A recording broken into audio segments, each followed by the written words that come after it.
Ini adalah Honor Magic 8 Pro. Akhirnya dia dah sampai dekat studio kita.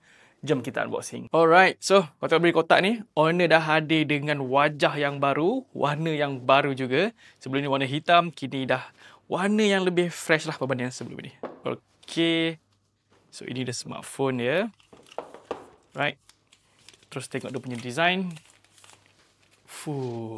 Memang nice. Okay, daripada segi design language, tak jauh beza dengan sebelum ni. Lebih kurang sama je macam Honor Magic 7 Pro. Tapi, anda ada perasan satu benda tak? Nampak ni? Haha. Nanti kita try benda ni. Okay, so kata bahagian frame dah totally boxy. Okay, cuma kalau tengok dia punya display ni, dia bukan fully flat tapi masih ada sedikit curve lah. Untuk aksesori dia pula, adakah kita dapat casing yang cantik-cantik? Okey, dapat free casing yang jenis yang clear. Cuma dalam ni dia tak fully transparent. Okey, kita try pakai dia. Okey, macam ginilah dia punya bentuk tu.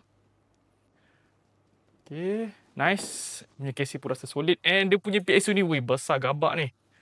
Alright. So, kita dapat 100 watt untuk dia punya pengecasan. Memang laju berdesup. Jadi inilah dia Honor Magic 8 Pro dan ini adalah muka yang baru untuk Magic OS. Seriously, tak sabar gila nak gunakan smartphone terbaru daripada Honor ni. Dan kalau kita lihat pada bahagian tepi ni, ada extra button yang baru dinamakan sebagai AI button. By default, dia boleh gunakan untuk ciri AI dan juga untuk akses kamera dengan lebih cepat. Okay, klik 2 kali untuk buka kamera.